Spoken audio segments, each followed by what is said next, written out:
오늘 2025년 4월 25일입니다. 은혜로운 새벽 시작입니다. 새벽 기도회 16장 9절에서 12절까지 말씀으로 우리의 걸음을 인도하시는 분이라는 제목으로 잠시 은혜를 나누겠습니다. 저와 여러분들이 이 자리에 있는 것은 지난 밤도 우리 하나님이 지켜주셨기 때문입니다. 혹 잠을 잘 못 주무셨을지라도 여전히 뜨는 해를 맞이할 수 있도록 하나님께서 은혜를 주신 것입니다. 얼마나 감사한지요. 우리가 호흡하고 또한 찬송하고 말씀을 보고 들으며 하나님을 묵상합니다. 오늘도 풍성한 은혜의 손길, 온 땅에 충만한 하나님의 섭리 안에 평안한 하루 되시기를 바랍니다. 나의 눈을 들어 주의 손길을 보고 내 마음을 열어 하나님의 사랑을 알게 될 수 있기를 간절히 바랍니다. 오늘 이제 말씀 4절, 잠언 4절 볼 때에 첫 번째 말씀이 이렇습니다. 사람이 마음으로 자기의 길을 계획할지라도 그의 걸음을 인도하시는 이는 여호와 신이라. 우리 1절 16장 1절에서도 같은 흐름이었습니다. 마음의 경영은 사람에게 있어도 말의 응답은 여호와께로부터 나오느니라 말씀을 드렸지요. 자기가 생각을 이렇게 저렇게 하고 계획을 해보아도 하나님께서 수정해 주십니다. 수정해서 말하게 하신다 말씀드렸지요. 수정해서 하나님께서 말을 통해 그렇게 하게 하십니다. 하나님은 그 모든 것을 통해서 하나님의 인도하심을, 하나님의 계획을, 하나님의 섭리를 이루어 가십니다. 우리의 생각 속에, 우리의 입술 속에, 우리의 말 가운데에서도 하나님은 그렇게 일하십니다. 또 오늘 이제 말씀은 그의 걸음을 인도하신다 했습니다. 사람이 마음으로 자기의 길을 계획하여도 걸음을 인도하시는 분은 여호와이시다 했습니다. 얼마나 감사한가요? 저와 여러분들이 여기까지 나오는데도 걸어서 왔습니다. 요 가까운 데 가는 데에도 걸어서 가고요. 우리가 차를 타고 이동하고 뭐 비행기를 타고 이동하고 어디를 가더라도 우리는 항상 걷습니다. 그렇죠? 가장 기본적이에요. 그 걸음을 인도하시는 분이 하나님이십니다. 순간순간이라는 거예요. 우리의 한 걸음 한 걸음이라는 거예요. 그 걸음을 주님께서 인도하시지요. 우리 안고 일어섬을 주님께서 인도하시는 것입니다. 이 말씀 속에서 우리의 마음이 얼마나 감사한지 모릅니다. 우리 얼마나 감사한지요. 성도들은 마음을 놓게 되어 있어요. 오늘 하루도 우리의 걸음을 인도하실 하나님, 오늘 하루도 우리의 안고 일어섬을 인도하실 하나님, 우리의 머리털 하나도 하나님 허락하셔야 떨어진다 했습니다. 그 모든 것을 인도하시는 분이 우리 하나님이십니다. 그 하나님이 우리의 목자이시잖아요. 여호와는 나의 목자시니 내게 부족함이 없으리로다. 그렇기 때문에 우리가 사망의 음침한 골짜기를 갈지라도 두렵지 않습니다. 여호와께서 나의 목자이시기 때문이에요. 그 든든한 하나님의 백이 있기 때문에 우리는 전혀 두렵지 않습니다. 마찬가지로 우리의 걸음걸음을 주께서 인도하십니다. 주께서 이끄십니다. 그 걸음걸음 가운데 동행하시고 함께 하십니다. 그러하니 우리가 안심하는 것입니다. 얼마나 감사한가요? 우리의 세밀한 걸음걸음까지 하나님께서 그렇게 인도하신다라는 것입니다. 그러하기에 우리의 걸음걸음도 주님께 맡겨드리는 거예요. 주님이 이끄시는 대로 내가 가겠다고, 주님이 이리 가라 하면 가고, 주님이 저리 가라 하면 가고, 서라 하면 서고요, 앉으라 하면 앉고요. 그 모든 것을 주님께 내어 맡기는 거예요. 그러니까 우리가 기도하는 주기도문에도 주님이 일용할 양식을 구하라 하잖아요. 그날 먹을 양식을 구하라는 것이에요. 또 범사에 감사하고 항상 기도하라는 거예요. 왜요? 하나님께서 항상 돌보시기 때문입니다. 하나님께서 범사에 인도하시기에 우리가 감사할 수밖에 없는 거예요. 어제는 전도하는데 어떤 제 목사님 사모님을 만났습니다.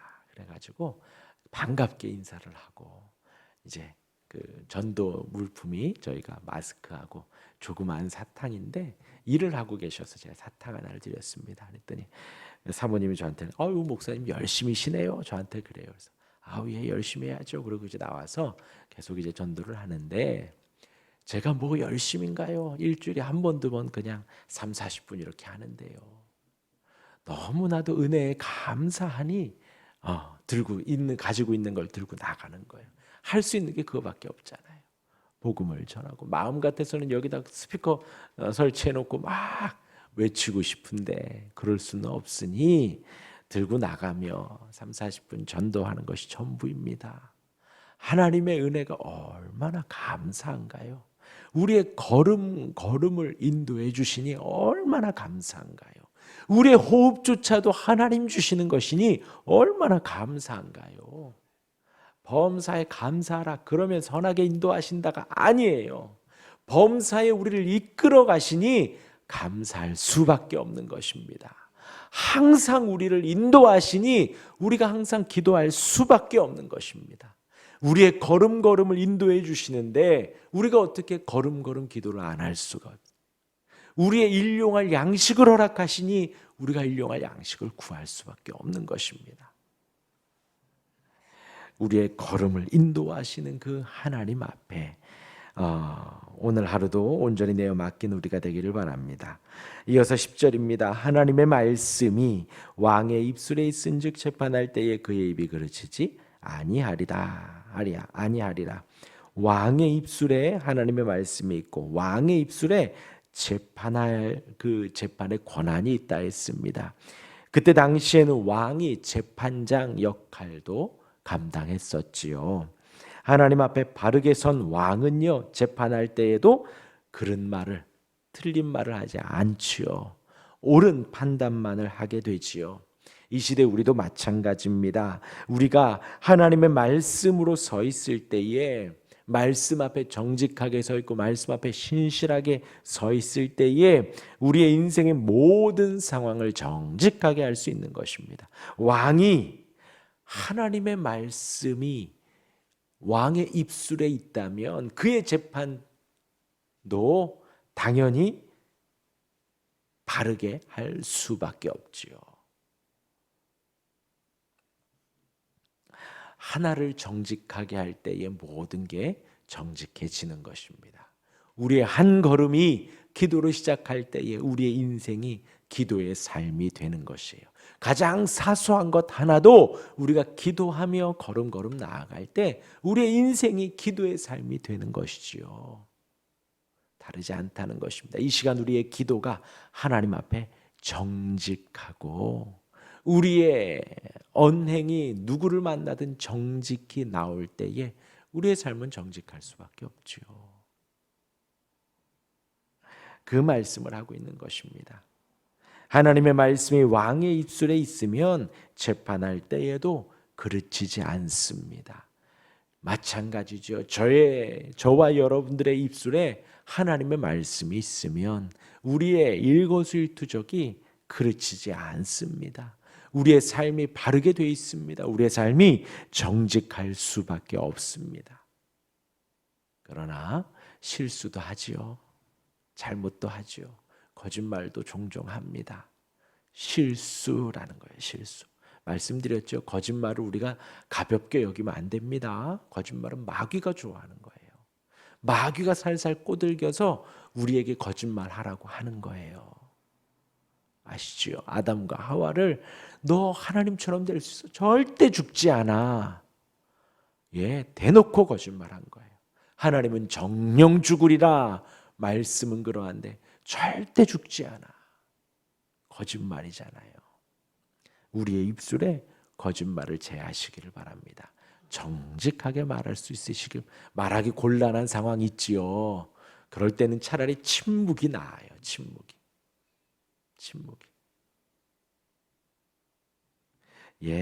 그렇게 우리의 삶 하나하나 상황 속에 정직할 때에 우리의 삶 모든 삶이 정직해지는 것입니다.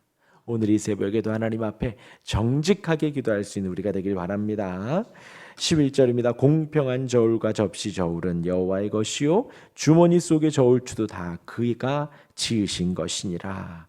공평한 상업 거래를 말하지요. 당시 거래할 때에 알 수 있는 것은 그 저울밖에 없었습니다. 그러하기 때문에 상인들은 돈을 더 벌려면 어떻게 할까요? 그 저울을 속이는 수밖에 없는 거예요.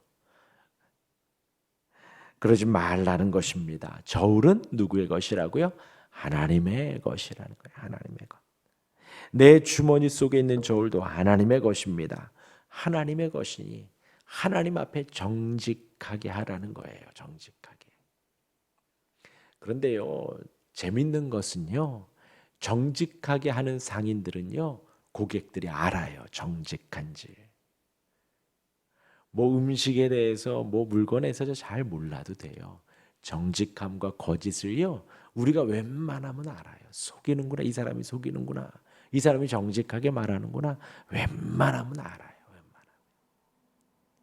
정직하게 하면 고객이 압니다. 고객이 알고. 또 저와 여러분들도 알잖아요. 맛이 똑같은지 좀 달라졌는지, 양이 지난번과 똑같은지 다른지 안다고요.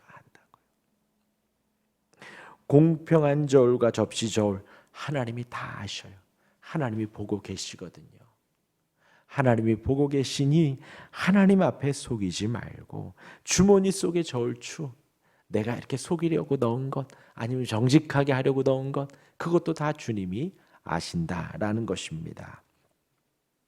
하나님 앞에 정직하시길 바랍니다. 속이는 것, 거짓말은 하나님이 싫어하십니다. 우리 마지막 12절입니다. 악을 행하는 것은 왕들이 미워할 바니 이는 그 보좌가 공의로 말미암아 굳게 섬이니라. 하나님이 세우신 왕, 하나님의 세우심은 공의의 자리입니다. 하나님이 기뻐하시는 것입니다. 그럴 경우 악을 행하는 신하들은 그 왕이 미워합니다. 성경에서 악을 행하는 신하들이 많이 심판을 받았습니다. 그리고 공의가 드러나고요. 정직이 드러나지요. 악을 행하는 신하들은 왕들이 미워합니다. 그 보좌가 공의로 말미암아 굳게 섬이니라. 그래요. 우리의 주변에서도 거짓말하는 사람 알죠. 우리가 조용히 끊을 수밖에 없습니다. 속이는 것 알죠.